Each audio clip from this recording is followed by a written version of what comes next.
Breaking news. ఆంధ్రప్రదేశ్లో సంచలనం రేపుతోంది ముంబై నటి ఇచ్చిన స్టేట్మెంట్. ముగ్గురు ఐపీఎస్ల పేర్లు ముంబై నటి చెప్పింది. అప్పటి intelligence chief Sitaramanjaneyulu, Vijayawada CP Kanti Rana, ACP Vishal గున్నీలపై ఫిర్యాదు చేసింది. నిన్న సిపిని కలిసి ఫిర్యాదు చేసింది ముంబై నటి. ఇవాళ నటి తల్లి నుంచి కూడా స్టేట్మెంట్ రికార్డు చేయబోతున్నారు పోలీసులు. ఏసీపీ స్రవంతి రాయ్ ఆధ్వర్యంలో విచారణ కొనసాగుతోంది. వేధింపులకు గురి చేసిన ఐపీఎస్లపై చర్యలకు సిద్ధమైంది ప్రభుత్వం. గత ప్రభుత్వ హయాంలో కొంతమంది నేతలు, ఐపీఎస్ అధికారులు తనను వేధించారు, ముంబై వచ్చి నన్ను కిడ్నాప్ చేశారు, తీవ్రమైన వేధింపులకు గురి చేశారు అంటూ ఆ నటి నిన్న విచారణ అధికారుల ముందు వాపోయింది. ఈరోజు ఆ నటి తల్లి దగ్గర కూడా స్టేట్మెంట్ తీసుకోబోతున్నారు. దీంతో ఈ వ్యవహారం ఆంధ్రప్రదేశ్ రాజకీయాల్లో పెద్ద ఎత్తున చర్చనీయాంశంగా మారింది, సంచలనంగా మారింది. మా ప్రతినిధి కృష్ణమోహన్ పూర్తి సమాచారం అందించడానికి సిద్ధంగా ఉన్నారు. కృష్ణమోహన్, ముంబై నటి కేసు వ్యవహారంలో ఏం జరగబోతోంది? ఎటువంటి మలుపులు ఇప్పుడు తిరగబోతోంది?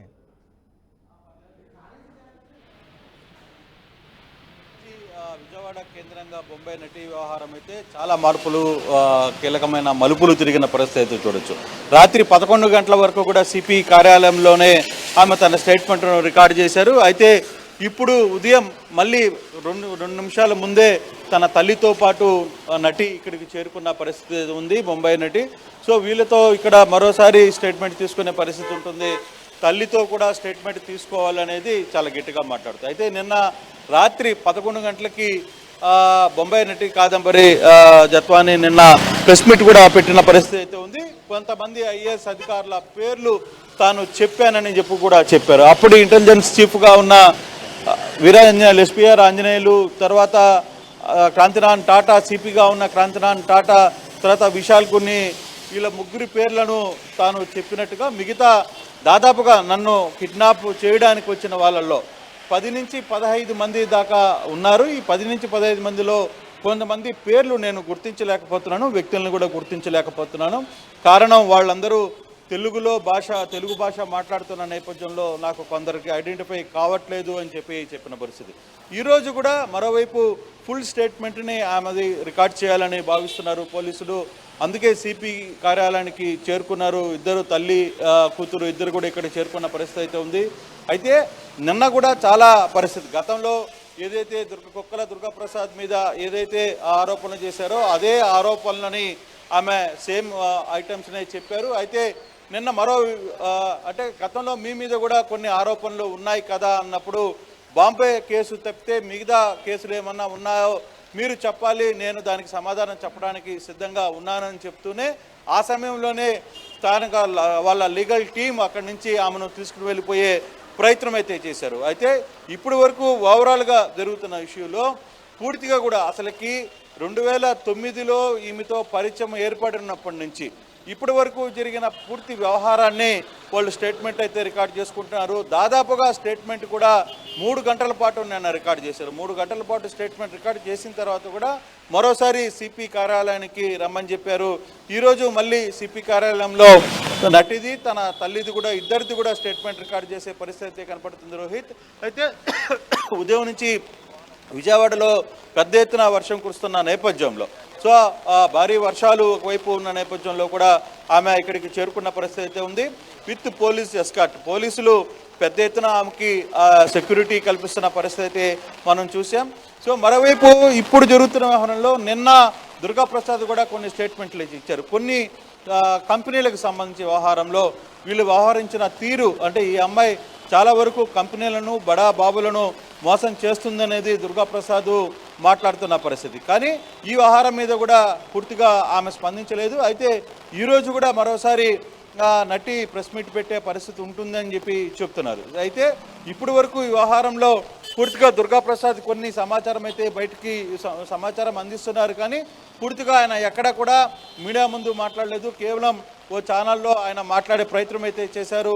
దాంట్లో కూడా ఈమె పూర్తిగా మోసగారి అని చెప్పే ప్రయత్నం అయితే చేశారు. కానీ దానికి సంబంధించే ఆమె లాయర్, లీగల్ టీం కావచ్చు, నర్రా శ్రీనివాసరావు కావచ్చు, లేకపోతే తాను కూడా నిన్న రాత్రి దానికి సంబంధించిన సమాధానం ఇస్తూ మీ దగ్గర ఏదైనా ప్రూఫ్లు ఉంటే నాకు చెప్పండి, నేను కానీ తప్పు చేస్తుంటే ఖచ్చితంగా శిక్షణ అనుభవించడానికి కూడా తను సిద్ధమేనంటూ ఆమె మాట్లాడిన పరిస్థితి. సో ఈరోజు ఈ వ్యవహారంలో ఎంతవరకు ముందుకు వెళ్తారు పోలీసులతో?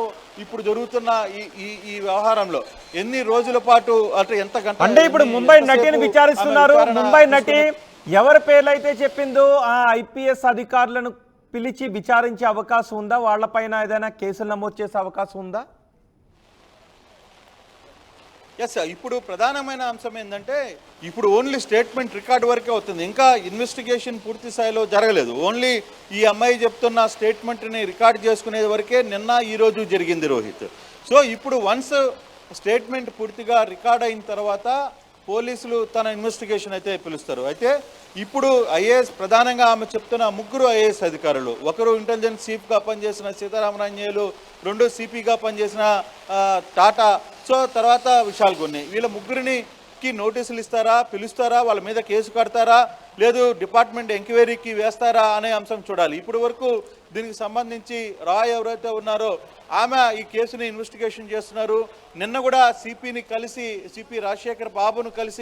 రాజశేఖర్ బాబుతో కలిసి ఇక్కడి నుంచి పూర్తిగా కూడా ఆమె తమ వివరణ తెలిపే ప్రయత్నం అయితే చేశారు.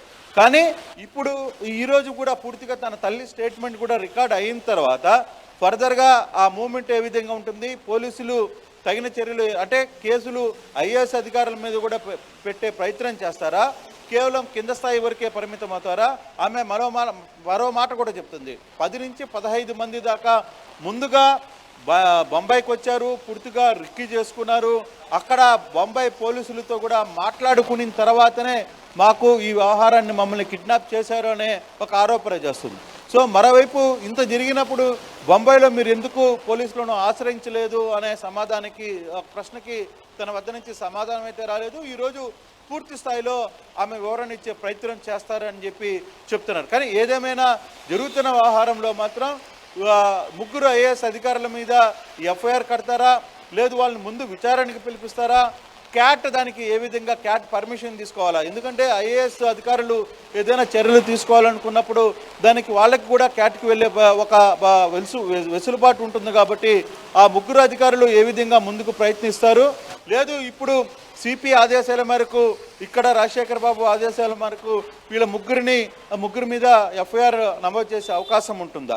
ఇవన్నీ కూడా ఈరోజు సాయంత్రానికి కానీ రేపటికి కానీ కొంత సమాచారం తెలిసే పరిస్థితి అయితే ఉంది.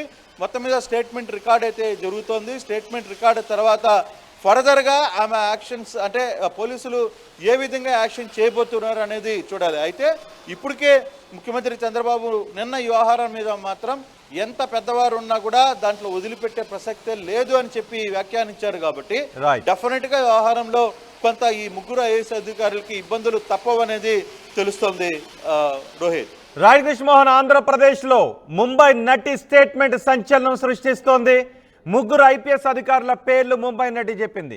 అప్పటి intelligence chief Sitaramanjaneyulu, Vijayawada CP కాంజరాణా, ఏసీపీ విశాల్ గున్నేలపై ఫిర్యాదు చేసింది. నిన్న సిపిని కలిసి ఫిర్యాదు చేసింది ముంబై నటి. ఇవాళ నటి తల్లి నుంచి కూడా స్టేట్మెంట్ రికార్డ్ చేయబోతున్నారు పోలీసులు. ఏసీపీ శ్రావంతిరావు ఆధ్వర్యంలో విచారణ కొనసాగుతోంది. వేధింపులకు గురి